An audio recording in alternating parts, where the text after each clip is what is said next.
본격적으로 노화가 시작되는 시기이자 만성질환 유병률이 높아지는 시기입니다. 스트레스까지 방치하면 각종 질환에 더욱 취약해질 수 있는데요. 어떻게 관리하면 좋을까요? 안녕하세요, 실버닷컴입니다. 우리나라 중장년층 4명 중 1명 이상이 스트레스로 고통받고 있다는 거 알고 계셨나요? 특히 우울증 진단을 받은 중장년층은 높은 스트레스 위험이 3.6배에 달한다고 합니다. 한국식품 커뮤니케이션 포럼에 따르면 오산 한국병원 가정의학과 신정호 박사팀이 2020년 국민건강 영양조사에 참여한 40대에서 64세 성인 약 2,000명을 대상으로 스트레스 상태를 분석한 결과 이같이 드러났다고 합니다. 연구팀은 평소 스트레스를 대단히 많이 느낀다, 스트레스를 많이 느끼는 편이다 라고 응답한 사람은 스트레스 위험 그룹으로 분류를 했고, 최근 1년간 병의원 진료가 필요하나 경제적, 시간적 이유 등으로 진료를 받지 못한 사람들을 필요의료 미충족 그룹으로, 그리고 아침, 점심, 저녁 식사 빈도를 각각 주 3회 이상인 그룹과 2회 이상인 그룹으로 나눴습니다. 그 결과 국내 중장년의 필요의료 미충족 비율은 7.3%, 스트레스 수준이 높은 비율은 28%로 나타났습니다. 또한 우울증 여부, 식사, 음주 등이 스트레스 수준에 유의미한 영향을 미치는 것으로 밝혀졌는데요. 스트레스 수준이 높을 위험이 우울증 진단 시 3.6배,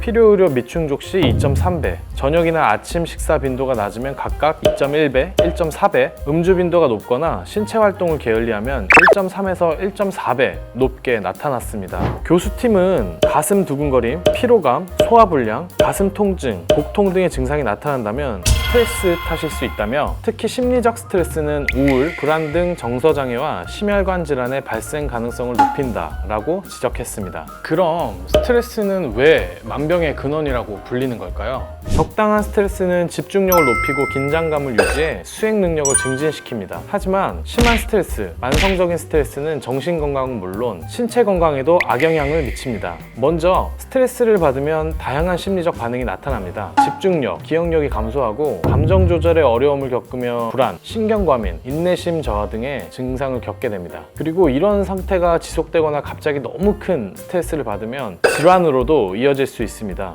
대표적인 질환으로 우울증, 불면증, 불안장애, 외상 후 스트레스 장애 등이 있습니다. 그리고 스트레스는 다양한 신체적 증상을 유발하기도 합니다. 근육이 긴장하여 목이나 어깨 등의 통증이 나타날 수 있으며, 코티솔이라는 스트레스 호르몬이 만성적으로 나올 경우 면역력이 약화되어 각종 질환에 취약해집니다. 또 스트레스를 받으면 교감신경이 활성화되며 심장박동이 늘고 혈관이 수축되며 일시적으로 심계항진이 나타날 수 있습니다. 일시적인 심계항진은 큰 문제가 되진 않지만 이러한 상태가 지속될 경우 심장에 무리가 갈 수 있습니다. 전문가들은 스트레스가 지속될 시 뇌졸중, 관상동맥질환 등 심혈관 질환 위험이 높아질 수 있다고 경고합니다. 이렇게 중장년층을 위협하는 스트레스, 어떻게 관리하면 좋을까요? 중장년층은 본격적으로 노화가 시작되는 시기이자 만성질환 유병률이 높아지는 시기입니다. 이때 스트레스까지 방치하면 각종 질환에 더욱 취약해질 수 있는데요. 이것이 중장년층에게 적극적인 스트레스 관리가 필요한 이유입니다. 다만 모든 스트레스를 없애는 것은 불가능하겠죠. 때문에 스트레스 관리 시에는 삶의 질을 유지하면서 스트레스의 악영향을 제한하는 것을 목표로 삼는 것이 중요합니다.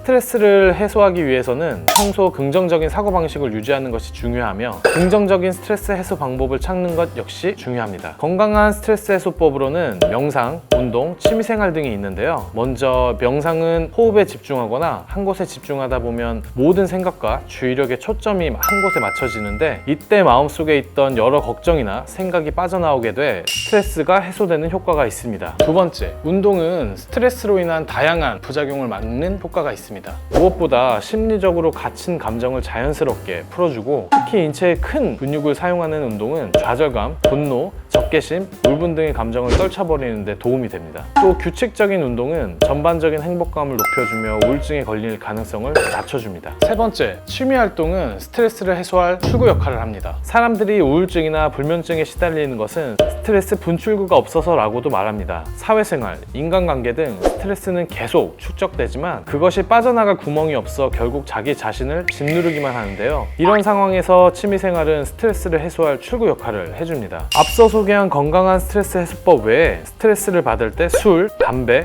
약물 등을 찾는 사람들이 적지 않습니다. 이는 건강을 더욱 악화시키고 자칫하면 중독으로 이어질 가능성이 높으므로 삼가해야 한다는 거 다들 알고 계시죠? 마지막으로 스트레스로 인해 일상생활에 어려움을 겪고 있다면 전문가의 도움을 받아야 하며, 특히 스트레스로 인한 질병이 발생할 경우에는 반드시 전문가에게 진단과 치료를 받으셔야 합니다. 지금까지 중장년층들이 스트레스를 방치하면 생기는 증상 및 해소 방법까지 알아보았는데요. 다음번엔 최근 발병률이 높아진 난청에 대해 알아보도록 하겠습니다. 감사합니다.